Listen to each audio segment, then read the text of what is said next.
Vamos respirar umas 3 vezes, fazer conexão com o nosso eu interior. Vamos fechar os olhos.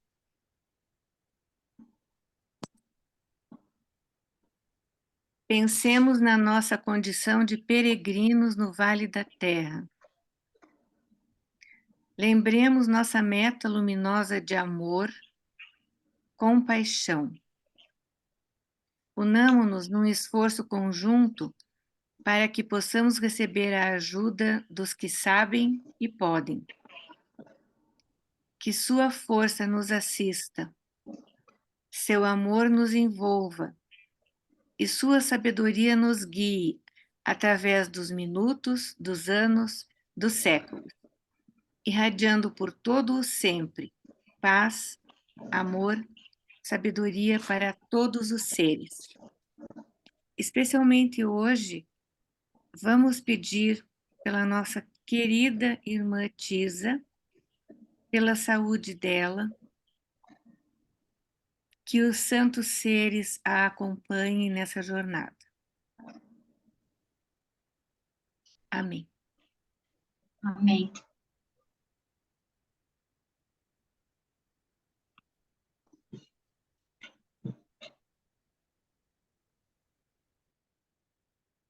Bom, Águeda deu início à abertura e eu vou continuar com a oração, né?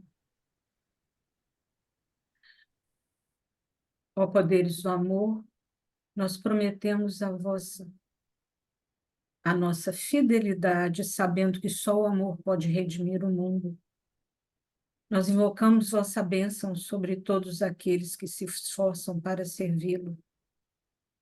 Nós invocamos vossa bênção sobre todos aqueles que têm de suportar sofrimento e que possam alegremente descobrir seu envolvimento em vosso amor, mesmo em meio à sua aflição. Nós invocamos vossa bênção sobre todos aqueles que intencionalmente infringem sofrimentos e que eles possam ser movidos a retornar a vós e servi-lo.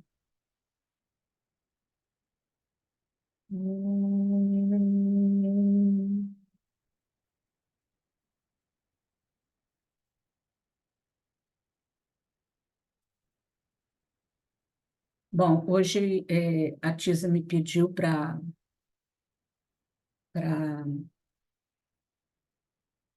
dar continuidade aos nossos estudos, né? Então, nós vamos continuar o estudo do ocultismo prático, vamos estudar a regrinha número 1, né? HPB diz que no ocultismo prático que essas regras são para estágios mais avançados. Eu creio que esse era o objetivo da TISA, né, de nos aprofundar em nossos estudos, né, porque começando pelo ocultismo prático, porque são livros de ensinamentos bem mais profundos, né? Então, eu vejo que esses estudos como uma oportunidade, né? Uma oportunidade de nós despertarmos para o caminho da vida espiritual, uma oportunidade de entender conceitos tão profundos e, é claro, de vivenciá-los, né? De pô-los em prática. Por exemplo, em A Voz do Silêncio, afirma-se que a pessoa não pode trilhar a senda, ao menos que se torne a própria senda, né? E a senhora Radha Bournier, no livro que eu faço uma sugestão para vocês, esse livrinho aqui, que é Não Há Outro Caminho a Seguir, eu estou falando dele porque é meu livro preferido, né? Ela diz o seguinte, vou ler um trechinho. Cada pessoa que se interessa pela vida espiritual deve descobrir se a palavra espiritual corresponde a alguma coisa em seu íntimo, ou se é meramente uma palavra usada pelos outros, e, portanto, até onde lhe diz respeito, é um mero conceito, uma noção teórica, sem base alguma em conhecimento pessoal. Mais adiante, ela diz o seguinte: a busca espiritual também pode ser uma garantia contra possíveis dissabores futuros, e, neste caso, seria uma expressão de medo latente. Assim, pode ser uma espécie de investimento, uma precaução de um negociante contra tempos difíceis. Quanto mais ele pecar e for indulgente consigo mesmo nesta vida, tanto mais ele sente a necessidade de pavimentar um caminho seguro para o outro mundo. Então, eu acho que é difícil essas 12 regrinhas, estudar esses livros, mas eu acho que se a gente quer pôr o pé na senda, no caminho, eu acho que o começo é por aí, né? Então, são 12 regras, né, que nós vamos estudar. Elas são usadas para a prática do ocultismo e as técnicas de meditação da tradição tibetana, como diz ela aí, né? A regra número 1 é o seguinte, vamos passar para ela. O lugar escolhido para receber instrução deve ser um local planejado para não distrair a mente, contendo objetos magnéticos. As 5 cores sagradas, entre outras coisas, devem estar presentes no local, reunidas num círculo. O local precisa estar livre de quaisquer influências malignas pairando no ar, né? O local precisa ser isolado e não deve ser usado para outro fim. As 5 cores sagradas são as 5 cores prismáticas dispostas numa dada ordem, visto serem elas bastante magnéticas, né?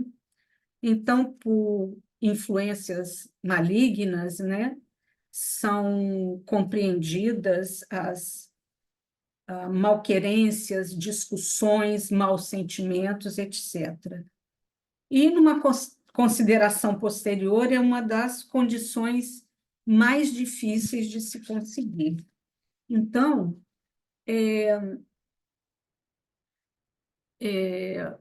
ela diz o que nessa regra número 1?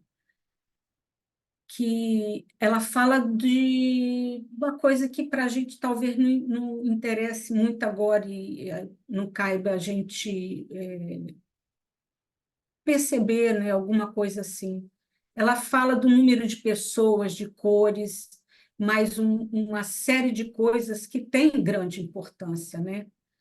Mas aí ela enfatiza a importância do ambiente físico, como também, né, essas 5 cores sagradas dispostas numa dada ordem, visto que elas são magnéticas. Mas penso que a ênfase está na ausência das malquerências, na ausência de divisões, né?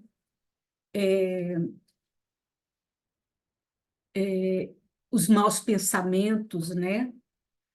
Esses maus pensamentos que... Não, desculpa, peraí. Na ausência de malquerência, na ausência de divisões, dos maus pensamentos, né? Porque eu acho que é preciso, num grupo, né, haver harmonia, diálogo, né, e superação, né? Sempre há num grupo, eu já vivenciei uma coisa similar, inveja, né, maledicência, né? mas eu creio que a maledicência é que leva a maus pensamentos, porque muita gente tem maus pensamentos em relação a gente, né?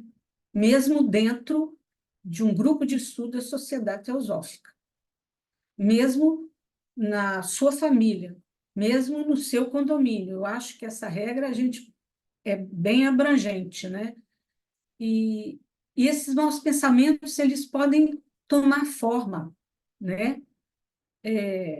E depois um tipo de ação, levar um tipo de ação. Então, começa com o pensamento, depois a palavra e a ação.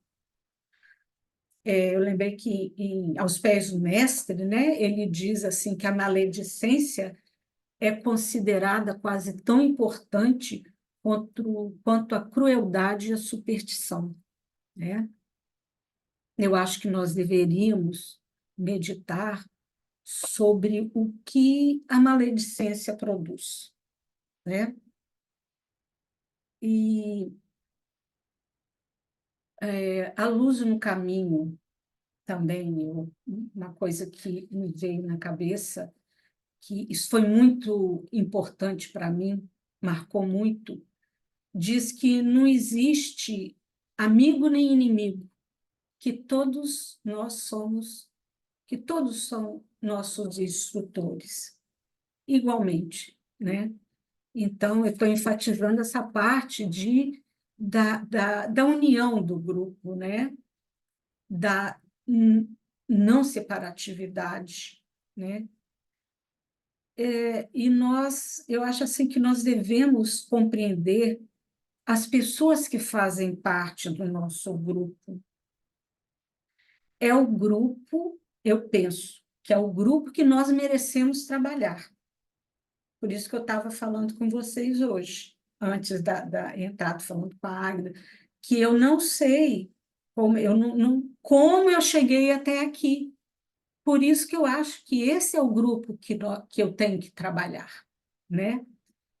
E eu penso que isso é muito importante para a nossa trajetória dessa ida, nesse pisar na senda, né?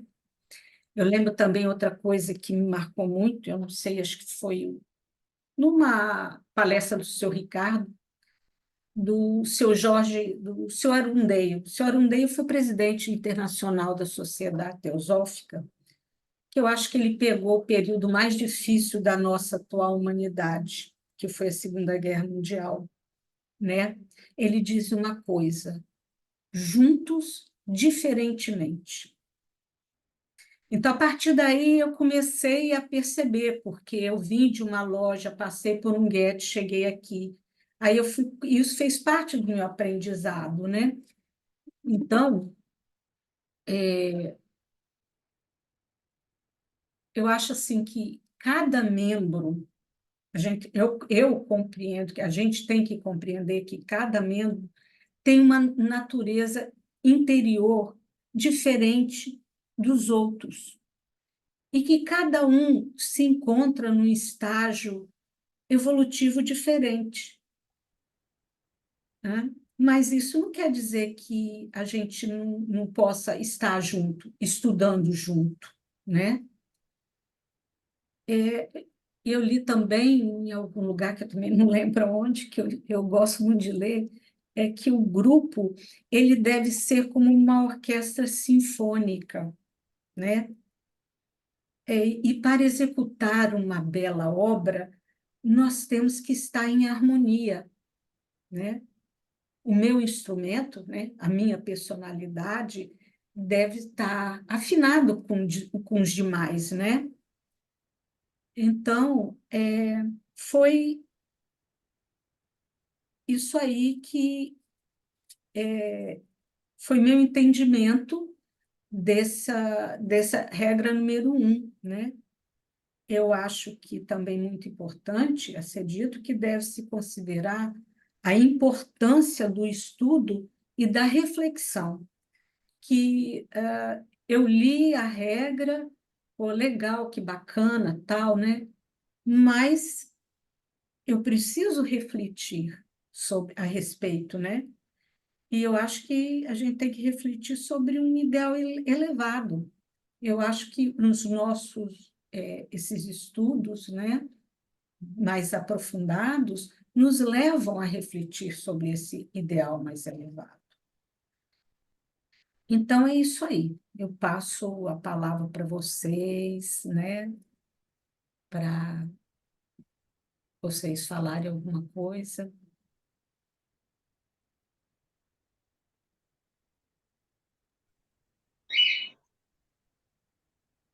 Bom dia. Bom dia, Ricardo. Que Tudo bom tê-lo bem? com a gente. Então, eu estava meio atrapalhado hoje com o relógio. Eu não percebi que tinha reunião. É no primeiro e no terceiro, né? Ai, que bom! Eu falei alguma coisa, né, do meu entendimento da primeira regra, né, mas eu dei ênfase à ausência de malquerências, né, Sim, que é preciso haver harmonia, diálogo, superação, né, que eu acho muito importante isso no grupo, porque eu acho que e a gente também deve meditar sobre isso, cada regra estudada, né? sim, mas a primeira regra também enfatiza a importância da reunião presencial, porque ela fala de um lugar, estou certo? Sim, é. Eu acho que isso é muito importante. Uhum. E um dos problemas que às vezes ocorre é que não se tem esse lugar. Eu me lembro lá na loja da Arma, em Porto Alegre, quando eu era presidente, eu tinha 22 anos de idade e não tinha dinheiro.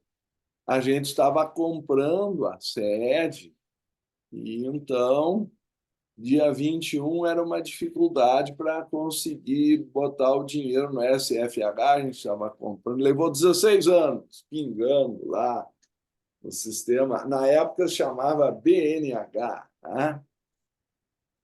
E foi suado, não é? Nós não tínhamos espaço. Então, para reunir a escola esotérica, usava um sistema de portas e contraportas, porque não havia espaço exclusivo. E, no entanto, se nós formos ver a regra número 1, ela sugere um espaço exclusivo. Então, a preocupação que existe aí, eu suponho que vocês percebam, é uma questão de magnetismo. Claro que nós sabemos que no plano mental existe todo um poder para a gente, enfim, poder se comunicar e tudo mais, não é? Mas é no magnetismo físico que se auxilia muito também o trabalho do mestre, porque senão ele não pediria que se fosse feita esse agrupamento físico. Não sei se vocês percebem. Então, onde um discípulo, como tu bem disseste, não consegue dar conta do recado, na verdade, um aspirante, porque se fosse discípulo, talvez desse conta, mas se ele é só um aspirante, ele não dá conta de ser um verdadeiro representante do mestre. Então, se usa, e isso está sugerido na ideia do grupo, a importância, porque ali é dito também, não quero me antecipar a regra número 2, 3 ali, mas é dito que para ter o contato face a face já tem que estar num estágio mais avançado. Então, no estágio preliminar, o grupo, na soma, tenta equivaler a um discípulo já aceito. Entende? Então, um tem uma qualidade, o outro tem outra. Eu sempre digo assim, nos quatro, lá os três mosquiteiros, que na verdade acabam sendo quatro com o D'Artagnan, mas enfim, Se cada um, pelo menos 2-2, um ficar de costas para o outro, um defende a fraqueza do outro, eles se tornam praticamente imbatíveis. Agora, se eles ficam disputando entre si, eles se destroem.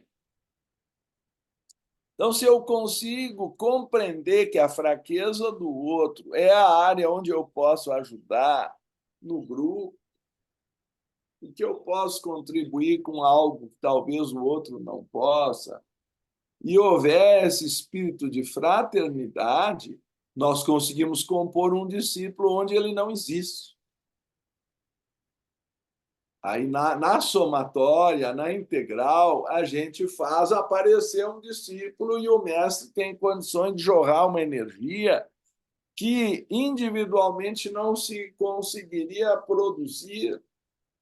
Eu acho que tudo isso está embutido na regra número 1, porque há uma preocupação em que o grupo se reúne até numa maneira para o ímpar lá das posições. Eu até vou pegar aqui de novo, se vocês me permitem uma breve leitura, passo a passo. Diz assim: o lugar escolhido para receber a instrução deve ser o local planejado para não distrair a mente. Bom, aí já começou o problema, né? Contendo os objetos magnéticos, em geral são, pelo menos na escola, os retratos dos Mahatmas, com influências em elevadores e as 5 cores sagradas, entre outras coisas, devem estar presentes, reunidas num círculo. O local deve estar livre de quaisquer influências malignas pairando no ar. E é no comentário depois que entra a história de ser em número ímpar. Desculpe, eu já estava confundindo a regra número 1 com a regra número 2. Mas, de qualquer forma, fica subjacente à ideia de que o magnetismo físico é importante, que a alimentação das pessoas que participam, tá? As condições. Sabe, o pessoal não para pensar. Imagina, chega lá um cara bêbado. Que grupo vai ser esse? Mas, então, as regras são muito claras. Isso vai aparecer na regra número 8 e tal. O corpo físico tem que estar puro. Isso também aparece aqui no Aos Pés do Mestre. Em geral, as mulheres são mais sensíveis a essa ideia quando elas vão gerar um filho, mesmo que elas tenham algum vício, em geral, pelo menos naquele momento, elas o suspendem. Os homens muitas vezes continuam fumando e bebendo na frente do bebê, é uma coisa assim insensível. Mas se nós conseguimos entender que nós estamos criando um corpo para o mestre jorrar energia, que aquilo ali é um ninho que nós estamos criando de magnetismo para levar luz ao mundo, a intenção da reunião não é só produzir efeito para os presentes. Eu acho que isso não está claro para muitas pessoas. Aquilo passa a ser um centro de irradiação, e daí o interesse do mestre no grupo, porque senão ele ficaria esperando que o discípulo ficasse pronto. Tem pessoas que me perguntam: por que a fulano e Beltrano entraram para a escola se eles são assim, assados? Ué, a pessoa entra para uma escola para aprender. Claro, se ela quebrar a regra é diferente. Mas nós não estamos esperando que as pessoas sejam perfeitas. Nós estamos esperando, e essa é a proposta do mestre, que elas encaixem no grupo para se tornar um canal. Na verdade, vocês estão percebendo que isso aqui foi escrito para... como a escola foi fundada em outubro e o artigo é de abril, não é? Abril ou maio, já não lembro mais, é que são 2, né? Aqui eu acho que eu até escrevi na nota mas foi alguns meses antes para chamar a atenção e selecionar quem queria participar, como está justamente na Carta 45 do Mestre, que 7 anos depois não ia dar para continuar com a mesma proposta.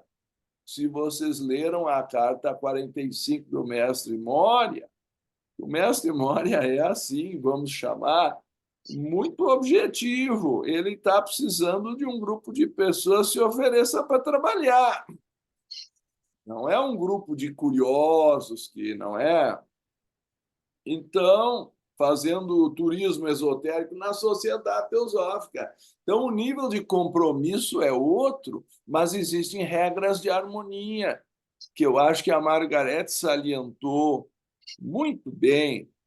E a dificuldade que surge para nós aqui reunidos em forma virtual é que esse tipo de atividade, num certo momento, vai demandar um lugar físico. Se a pessoa quiser evoluir nessa linha de trabalho sob essa direção. É por isso que, sob certo ponto de vista, a internet faz uma parte maravilhosa, mas ela não substitui que cada loja tenha se estabelecido fisicamente, que haja uma interação magnética entre as pessoas. E eu acho que eu não poderia deixar de falar nisso quando se trata da regra número 1. Estou certo? Porque ela é explícita. Na 2, ela fala do grupo, mas na 1, ela fala do lugar físico. E é difícil conseguir as pessoas, agora mais do que nunca. Se antes já havia assim, uma tendência a jogar mole com o pagamento, com o aluguel, sabe? Porque para reunir fisicamente vai ter algum custo, é diferente, se bem que até aqui algum custo deve haver, mas aí o cara faz uma assinatura barata. Mas uma sede física, vocês vão compreender que é uma responsabilidade. Por favor. É, Ricardo, eu pensei uma coisa. Você sabe que eu sou nova, né? Eu sou nova no pedaço. Então, eu tenho direito de pensar algumas coisas Tá absurdas, talvez. certo. É, esse livro, ele foi escrito, assim, longe da internet, né? Não existia. Então, as pessoas só se reuniam em lugares físicos e eu suponho, assim, que elas tinham que morar na mesma cidade. E eu acho, assim, que uma riqueza aqui do nosso grupo, se a gente olhar, olha, a gente está em Curitiba, você está em Brasília, a Margarete está no Espírito Santo, a Cris e a Claurinda estão em Itajaí, né, ou por ali. Eu não sei de todos, assim, a Melanie no Rio de Janeiro.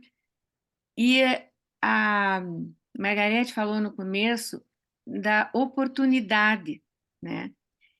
E eu acho muito rico, assim, a gente ter a possibilidade de reunir pessoas que, de alguma forma, nós temos um objetivo em comum, que é essa espiritualidade, né? Então, claro que essa regra número 1 ela pensa num lugar físico, eu acho que porque foi pensada, como é que eu vou dizer? Surgiu isso numa época que não existia internet. A gente podendo nos reunir com essa facilidade da internet, eu acho que dá para desenvolver também essas outras coisas que nós desenvolveríamos no físico, sabe? Talvez seja até mais difícil como é que é, face to face, né? Assim, cara a cara. Porque a gente tem aquele magnetismo de aproximar mais de um do que de outro e tal. Mas eu acho que é um desafio para a gente, sabe? Claro. Não sei se eu estou dizendo uma bobagem muito grande, mas me Não, veio são isso na vários cabeça. tipos de trabalho. Dá para trabalhar no astral quando está dormindo, né? Vira um auxiliar invisível. Dá para trabalhar na internet, dá para trabalhar na forma presencial, mas é que cada tipo de trabalho tem uma especificidade. Eu não estou tirando daí, acho que a grandeza da doutora Beza ao fundar a Ordem Teosófica de Serviço é que dá para trabalhar com as pessoas que precisam de assistência até social, dá para trabalhar com as pessoas, não é? Que precisam ou têm mais vocação ao meio ambiente ou cuidar dos animais. Eu acho que as pessoas entram na sociedade teosófica nem ficam sabendo quantas atividades há. Na verdade, tinha que fazer um roteiro de todas as atividades que existem. E aquele livro que é sugerido como leitura, né, o Princípios de Trabalho Teosófico, eu tenho visto que vem de graça com o, o diploma, né? Eu acho que muita gente nem lê, para dizer bem a verdade, pelo que eu vejo, e se lê não estuda, porque há uma diferença entre ler e estudar. Ler, a pessoa lê uma vez e meio que se livrou, é como para fazer a prova, passou na prova, nunca nem sabe mais que assunto é aquele. Agora, estudar e depois até bhavana, né? Meditar sobre o assunto, manana, tem que triturar a coisa, porque não sai na primeira vez. Isso é a Blavatsky diz no início, tem que pegar uma frase, pensar 10 minutos, e de 10 minutos pensar uma hora. Por favor, Elaine. Eu acho incrível esse livro, ao mesmo tempo a dificuldade, porque naquele momento, como a Águida bem pontuou, era uma realidade onde as pessoas se reuniam fisicamente, onde poderia ser difícil criar um espaço dentro das suas casas para esse recolhimento, e hoje a gente mudou de nível no game, né? A gente está aqui, como ela bem pontuou, Gostei todo... dela. É muito Estamos aquariano. É. Estamos aqui distantes e juntos, aquarianamente falando, e Uhum. ao mesmo tempo que é muito bom, isso significa que o nosso local, ele está virtual, efetivamente, nosso Uhum. local físico, aonde está essa magnetização, porque da mesma maneira que as coisas boas vêm, como a gente está aqui nesse contato, as ruins também. E isso significa que o isolamento ele pode ser uma ficção, porque a gente está permeado por tudo o tempo todo. Então, eu fico pensando como é difícil, ao mesmo tempo que a gente evolui enquanto humanidade, e que a gente tem uns benefícios, a gente ganha de brinde os malefícios. E como é Uhum. difícil, né? Com certeza. É, por outro lado, é, eu pensei na parte do lugar, né, lugar físico. Quando a gente monta uma escola, tem alguns princípios assim que a gente tenta manter. Tenta, porque é bem difícil, mas o lugar, por princípio, tem que ser agradável, tem que ser limpo, tem que ter. Não pode ter muitas coisas distraindo. Aqui na regra número 1 fala, né? Apareceu, apareceu. É, quanto às cores, é interessante que as cores sejam cores que propiciem o recolhimento, ou como é que eu vou dizer, a concentração, e que o aluno se sinta bem. Então, tem que ter um magnetismo bom na escola, começando pelo lugar físico, e aí passando pelas pessoas também, né? Então, por exemplo, Maria Montessori, que ela fez parte, ou ela trabalhou, frequentou algumas vezes a Sociedade Teosófica, Ela ela ficou, acho que um ano lá na Índia, em Adyar. Acho que durante a acho guerra que a sim, situação estava difícil também na Itália, não sei.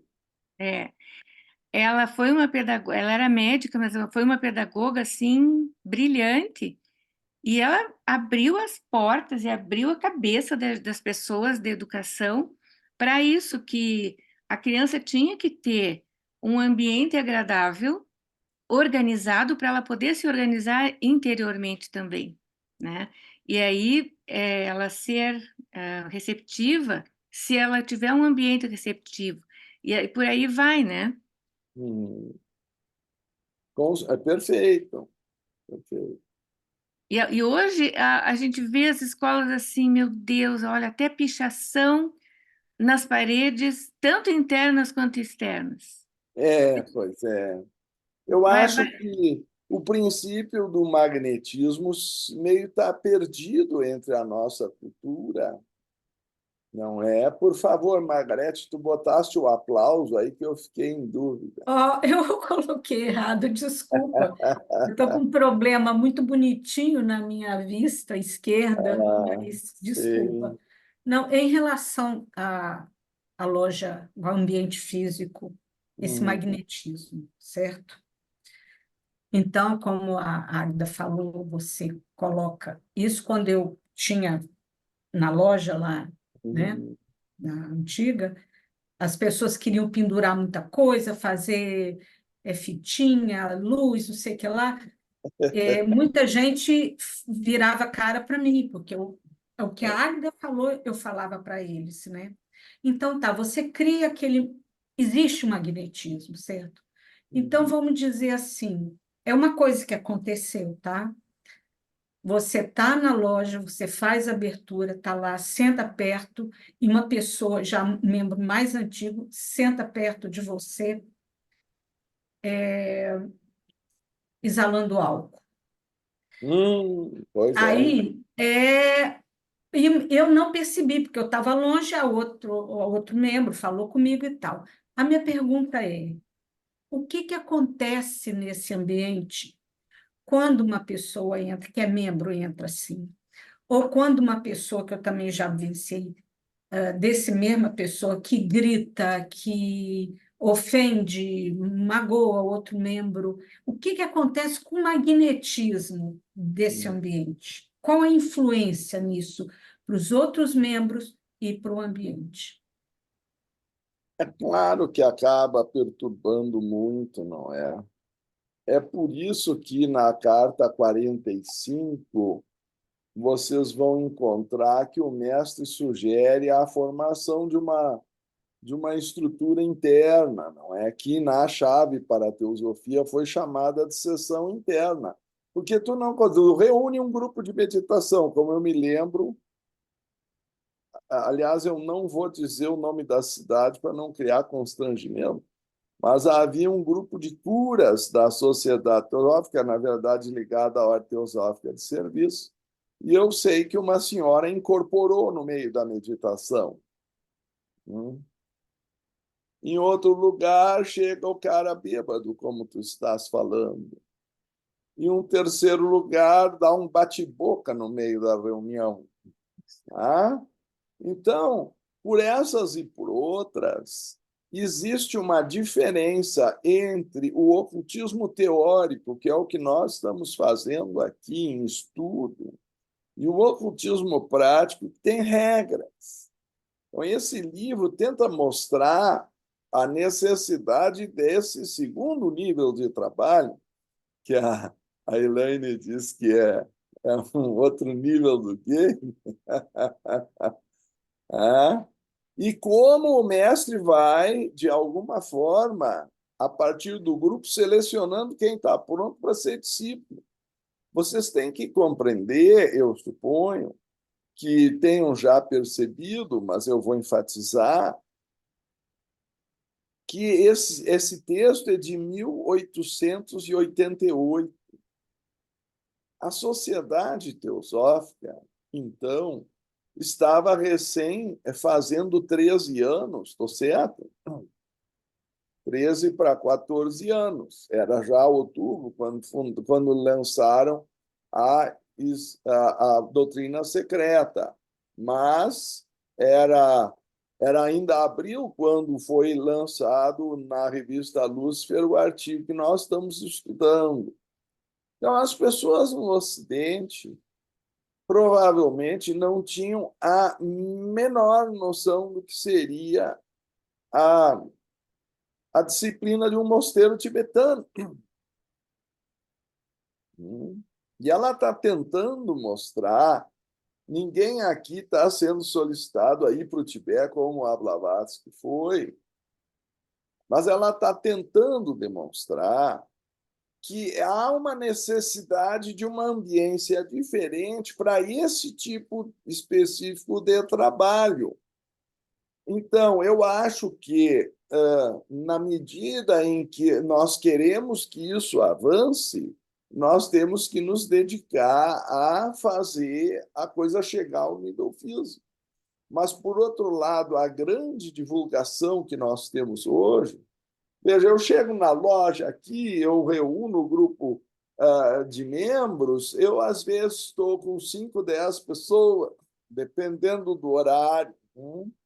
Aí, se for a reunião de sábado, que é totalmente pública, isso eu estou falando de Brasília, a gente consegue uns 20 ou 30.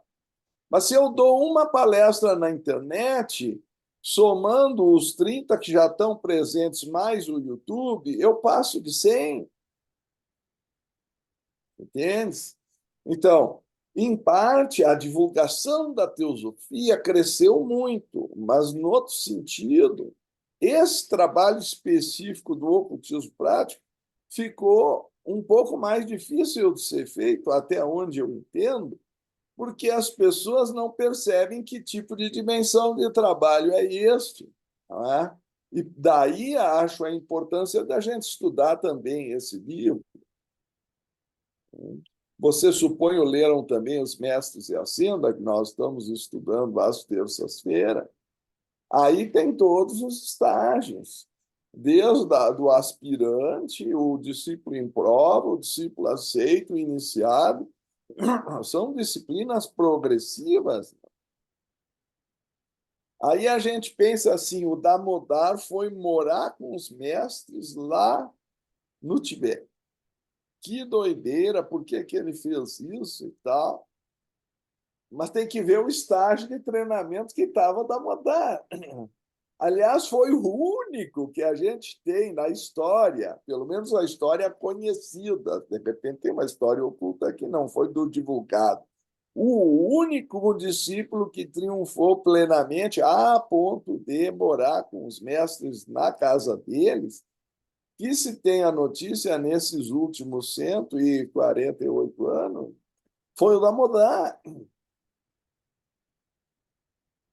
E a jornada que ele enfrentou para ir lá, aí nós diríamos, bom, mas se dá para fazer por internet, então por que que o mestre mesmo não entra aqui conosco no Wi-Fi lá no Tibete e dá uma palestra para nós? Né? Vocês devem saber que tem outras organizações, por uma questão ética, eu prefiro não citar nome, que a guia lá diz que vai hoje dar uma palestra do mestre Mori. Aí tu chega lá, ela incorpora o mestre Mori e diz que a palestra é dele. Como é que eu vou saber? É do jeito que está a canalização nos Estados Unidos, entende? E eu vou concorrer, então, com uma coisa dessas, é aquela velha história da lei do karma e da igreja aí na esquina de vocês. A igreja vai dizer o quê? Que basta crer no Cristo, que vocês estão salvos, vão para o céu eterno e não tem mais problema. E aí eu vou dizer para vocês que tem que retornar tantas vezes quantas for necessário para pagar o último centavo. Ah, o cara vai para outra, né?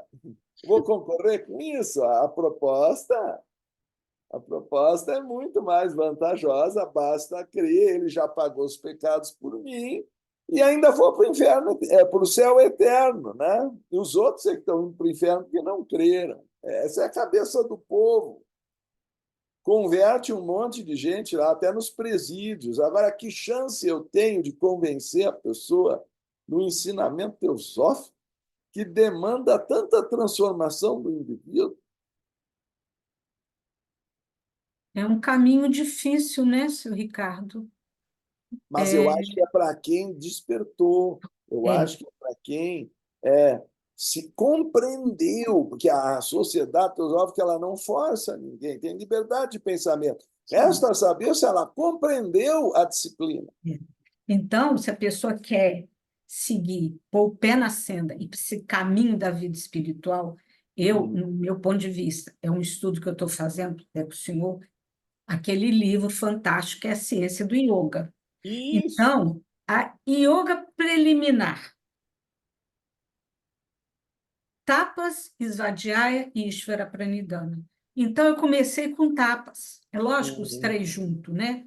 Claro. Por que etapas? Porque eu acho que no começo foi difícil, foi, mas depois hoje eu não consigo viver sem essa disciplina.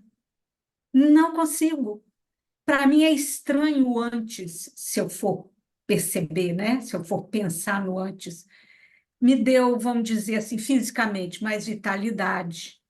É como se abrisse mais, ficasse mais atento, como se houvesse no começo, uma leve expansão de consciência, porque eu olho para as árvores de outro modo, né? Eu olho para os pássaros todo dia de manhã, faço uma invocação, né?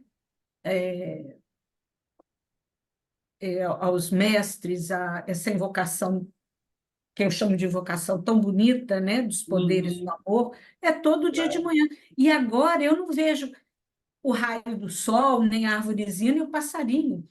Aquilo vai se unindo e você vai começando a fazer parte daquilo. Mas disciplina, autoconhecimento, né, autoestudo e a devoção.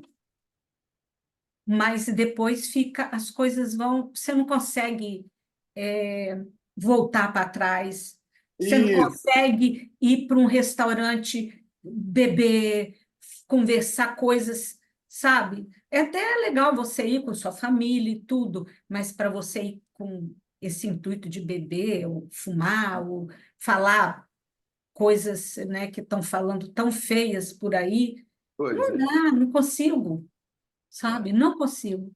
Eu vou ter que fazer uma coisa que não me agrada tanto, mas eu vou ter que me retirar por causa da outra reunião, tá certo? Mas a gente volta a conversar na próxima. Nós agradecemos. Obrigada por Namastê. ter vindo. Um grande abraço.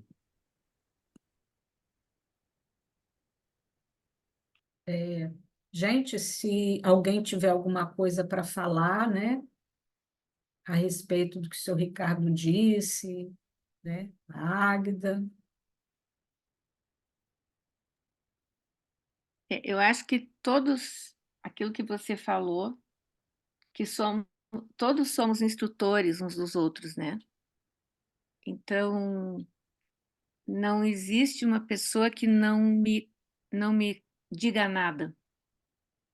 Se ela disse e eu achei que não valeu nada, talvez eu não tenha percebido a profundidade da coisa. Então, essa atenção com tudo que nos acontece no presencial e no momento, eu acho assim muito importante. E é aquela coisa, o que é mais importante para você? Hoje, agora, é essa tela que eu tenho aqui, que tem as pessoas por trás, porque é isso que eu estou fazendo, né?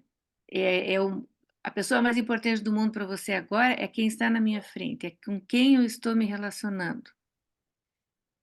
E assim para tudo. Se eu vou na panificadora, é a pessoa que está me atendendo, eu vou atravessar a rua, é uma pessoa que está do meu lado.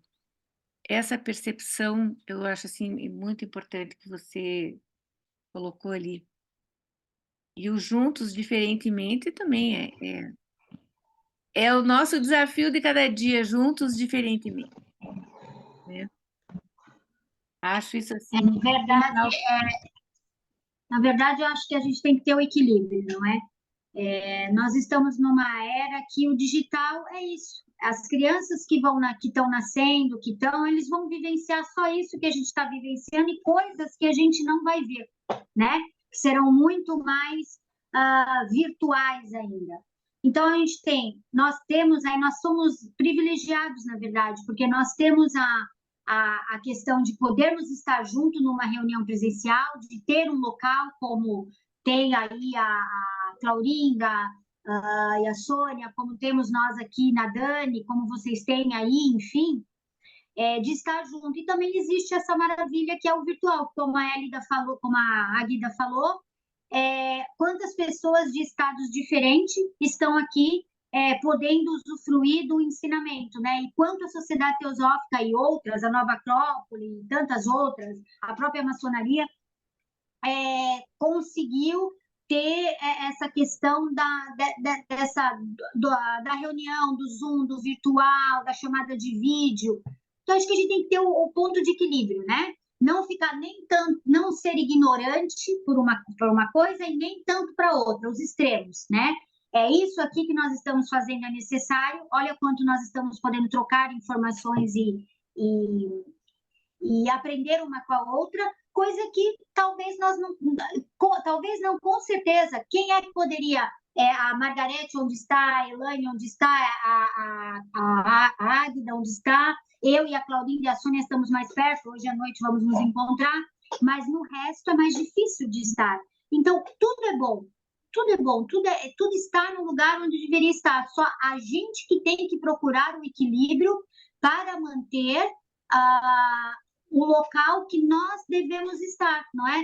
Tipo, não negar o virtual, né, como uma coisa, não, agora todo mundo é virtual, não, ele é necessário também, se ele não tivesse que existir, ele não estaria aqui, ele não existiria, ele não seria manifestado aqui nesse planeta.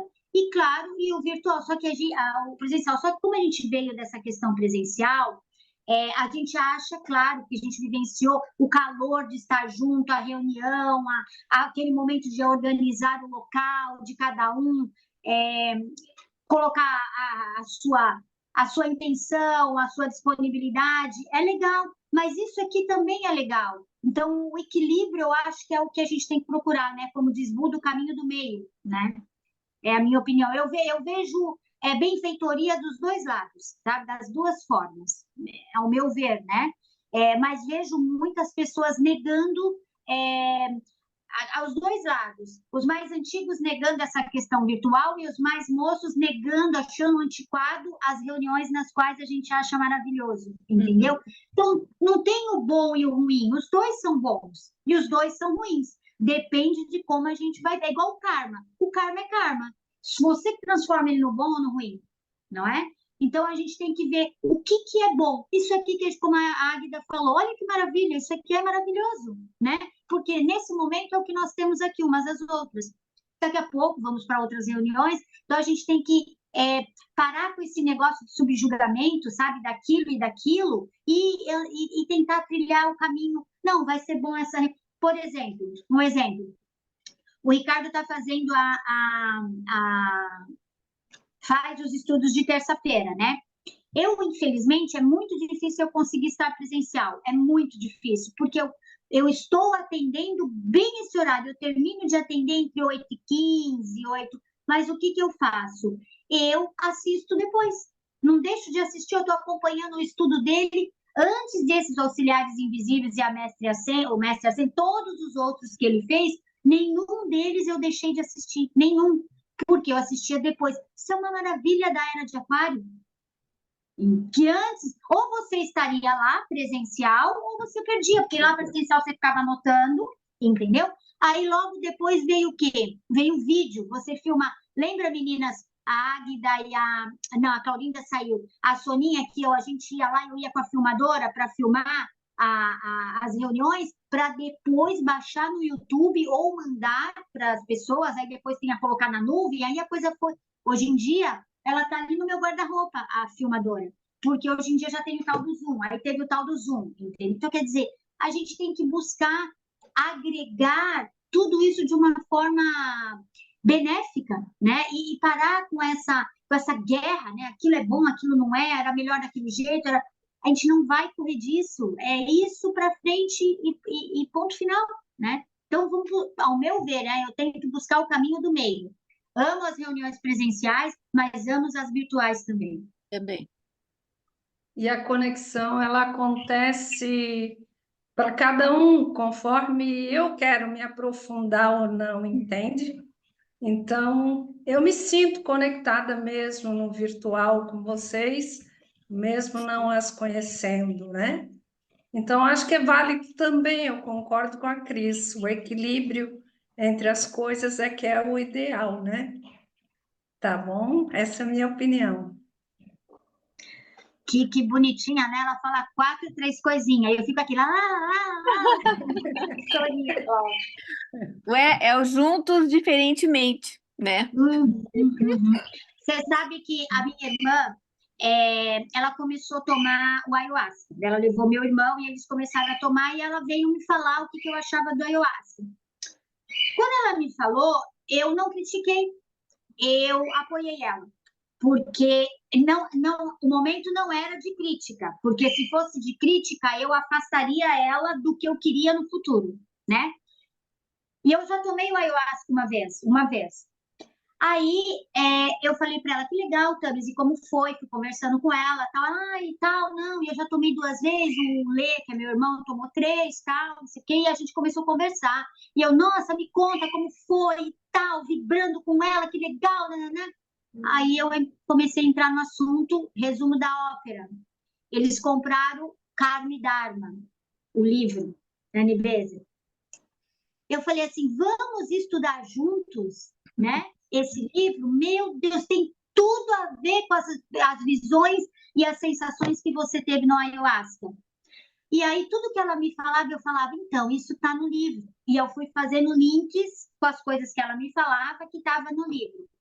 Resumo, semana que vem, o livro está chegando, elas compraram. Semana que vem nós vamos começar a estudar, eu, ela e meus 2 irmãos. Aí ela falou assim, eu não sei se o Alessandro vai permanecer, e a gente tem alguma maneira de fazer com que ele permaneça no estudo, porque ele é meio assim, não sei o que eu falei, Tamis, nós podemos dar o norte para a pessoa, se ela vai seguir, aí é a outra coisa. E aí eu coloquei a Sociedade Teosófica que ela não conhece, agora ela já está começando a conhecer, porque eu mandei alguns vídeos para ela, né? Aí ela falou assim para mim, eu falei, a Sociedade Teosófica não obriga ninguém a nada. Você tem a sua responsabilidade. Não tem marcar presença, escrever a presença, a chamada. A chamada está no teu coração. E fui indo, né? Aí ela falou, Cris, eu ouvi falar sobre um princípio hermético. O que é um princípio hermético? Vou comprar o livro. Eu falei, não, espera. Lasquei para ela os 15 vídeos da Lucilena Galvão. Entende? Porque explica de uma maneira melhor para o entendimento dela. Então, o que eu fiz? Eu fui trazendo ela, eu estou trazendo ela para o nosso ensinamento de uma maneira da psicologia reversa, sabe? E não na crítica. Você não vai tomar isso, é um alucinógeno, tua mente expande, depois ela recolhe, o que você vai fazer com aquilo? Não adianta. Tem que ter o equilíbrio para poder trazer ela para lá. E aí eu comecei a ler alguns trechinhos do livro. Nossa, Cris, meu Deus, fiquei o dia inteiro pensando naquilo. Eu falei, você vai ver a hora que o seu livro chegar. Vai ser dessa maneira que eu vou tirar ela da fantasia do ayahuasca, da expansão daquela consciência forçada, para uma expansão de uma consciência consciente. Mas é aquilo que a gente tem que ter. Não, a gente está muito, reativo, não sei o quê. Não. E aí a gente vai afastando tudo e todos, sendo que tudo é bom no momento certo. Cris, rapidinho, você não pode aproveitar que a Tirza botou esse livro no Spotify, que ela fez os comentários, que eu achei assim perfeito. Fantástico. Apoia muito. E a sua estratégia está perfeita, porque o mundo de hoje, eu acho que essa energia aquariana é uma energia rebelde.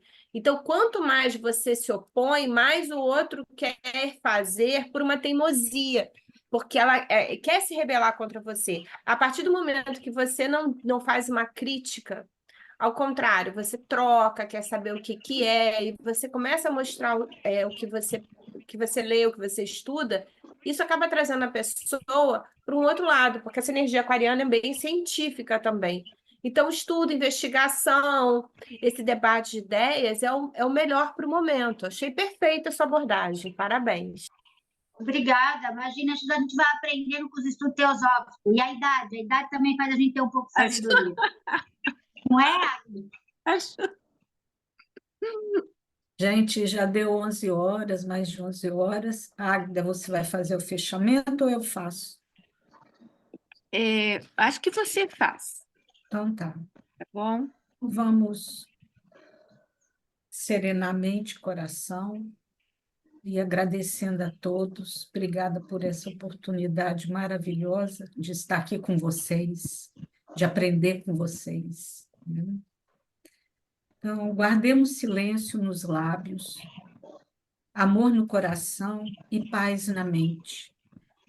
Que as sementes aqui colhidas sejam amanhã os frutos de nossas vidas, que junto possamos sempre ser uma fonte de inspiração nas trevas, que nosso viver seja a realização do Dharma, nosso renascer um esforço de libertação, nossa morte uma porta para a iluminação, nosso retorno a testemunha da compaixão universal, do amor que sempre vence. Possam aqueles que são a corporificação do amor imortal abençoar com seu auxílio e orientação esta sociedade fundada para ser um canal para o seu serviço. Possam eles inspirá-la com sua sabedoria, fortalecê-la com seu poder e vitalizá-la com a sua atividade. Através das horas desse dia, possa tua mão guiar-me, do irreal ao real, das trevas à luz, da morte à imortalidade.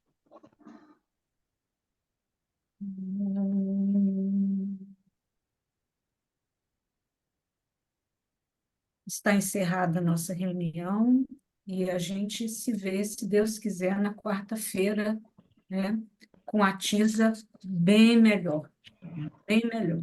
Obrigada a todos. Bom dia. Gratidão. Tá. Obrigada, Tchau. Marilene. Gratidão. Obrigada a todos. Tchau, Obrigada. meninas. Bom fim de Tchau. Tchau, semana. Soninha. Até mais tarde. Tchau.